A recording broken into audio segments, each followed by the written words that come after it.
On s'est tous déjà demandé pourquoi le lait est toujours tout au fond du magasin, n'est-ce pas? Ou pourquoi les sucreries nous attendent juste à côté de la caisse, comme par hasard. Eh bien, derrière ce qui ressemble à un joyeux bazar se cache en fait une science redoutablement efficace, conçue pour influencer nos achats. Aujourd'hui, on va décrypter ensemble cette science secrète des magasins. Alors, cette fameuse question qu'on se pose tous dans les rayons, est-ce que tout ça est vraiment le fruit du hasard? La réponse, vous vous en doutez, c'est un grand non. En réalité, absolument chaque centimètre carré est pensé, calculé et optimisé. Oui, ce chaos apparent est en fait une symphonie parfaitement orchestrée. Il existe une méthode très rigoureuse qui transforme chaque rayon, chaque tête de gondole, en un puissant levier de rentabilité. Et cette méthode, cette stratégie qui tire les ficelles, elle porte un nom, le merchandising de gestion. C'est en quelque sorte le moteur secret de nos supermarchés. Bon, merchandising de gestion. Qu'est-ce qui se cache exactement derrière ce terme qui peut paraître un peu complexe? Allez, on va décortiquer ensemble cette véritable science de l'optimisation des rayons. Ici, il faut oublier l'image du commerçant qui place ses produits à l'intuition. Non, ici, tout est une question de data, de chiffres. Le merchandising de gestion, c'est une approche purement quantitative. On analyse des milliers, des millions de tickets de caisse pour savoir comment organiser les produits, avec un seul et unique but, vendre plus et vendre mieux. Cette méthode, elle repose sur 3 grands piliers. D'abord, l'analyse historique. C'est simple, on regarde ce qui s'est vendu hier pour décider quoi mettre en avant demain. Ensuite, l'allocation stratégique. Là, on calcule au millimètre près la place qu'on va donner à chaque produit sur l'étagère. Et enfin, le cœur du réacteur, l'approche quantitative. Ça veut dire que chaque décision est justifiée par des chiffres, jamais par un sentiment. Bon, maintenant qu'on a les bases, rentrons un peu plus dans le détail. Concrètement, quels sont les objectifs de cette stratégie? Et comment est-ce que toutes ces analyses de données finissent par dicter notre parcours dans le magasin?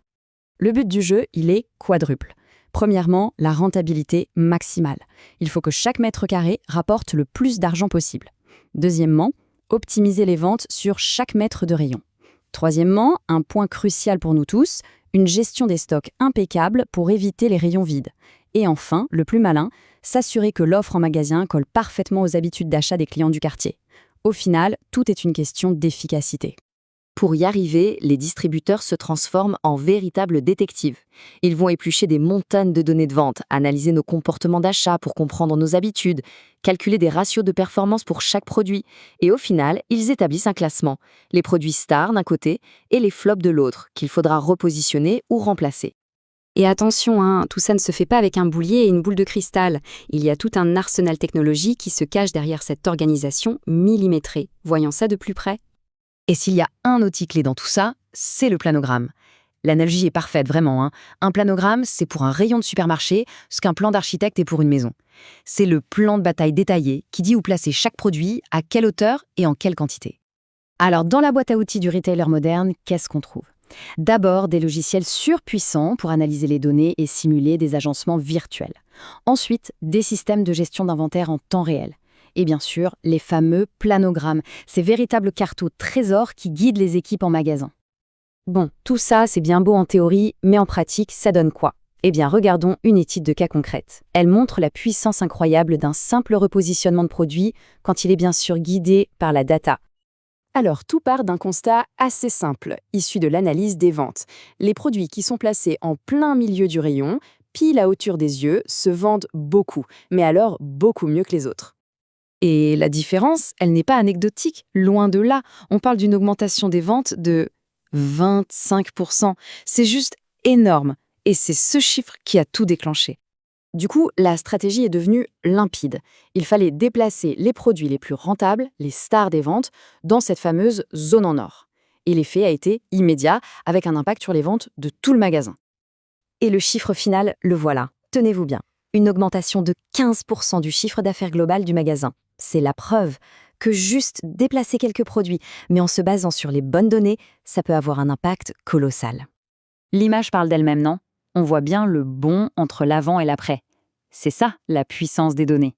Une simple réorganisation basée sur des faits et non sur l'intuition peut radicalement transformer la performance d'un point de vente. Mais attention, on pourrait croire que c'est le summum de l'optimisation, mais en fait, on n'en est qu'au début. Projetons-nous un peu, parce que l'intelligence artificielle est en train de complètement rebattre les cartes. La première grande révolution, c'est l'omnicanalité. L'idée, c'est de gommer la frontière entre le site web et le magasin physique. Si on repère une promo en ligne, on doit pouvoir la retrouver exactement de la même façon, au même endroit, dans le magasin. L'expérience doit être totalement fluide. Ensuite, la personnalisation, mais poussée à l'extrême. C'est la fin des magasins copier-coller. Demain, le supermarché d'un quartier étudiant ne proposera pas la même chose et ne sera pas organisé de la même façon que celui d'un quartier résidentiel familial. Chaque magasin s'adaptera à sa clientèle locale. Et enfin, le plus spectaculaire, l'intelligence artificielle. Imaginez un peu des algorithmes qui analysent la météo, qui voient qu'une vague de chaleur arrive la semaine prochaine et qui, hop, réorganisent automatiquement le magasin pour mettre en avant les glaces et les boissons fraîches. C'est du merchandising prédictif et dynamique. Et tout ça, ça nous amène à une dernière question un peu vertigineuse. Avec des algorithmes de plus en plus puissants, est-ce que les magasins de demain seront capables d'anticiper nos désirs avant même qu'on en ait conscience nous-mêmes? La question est posée.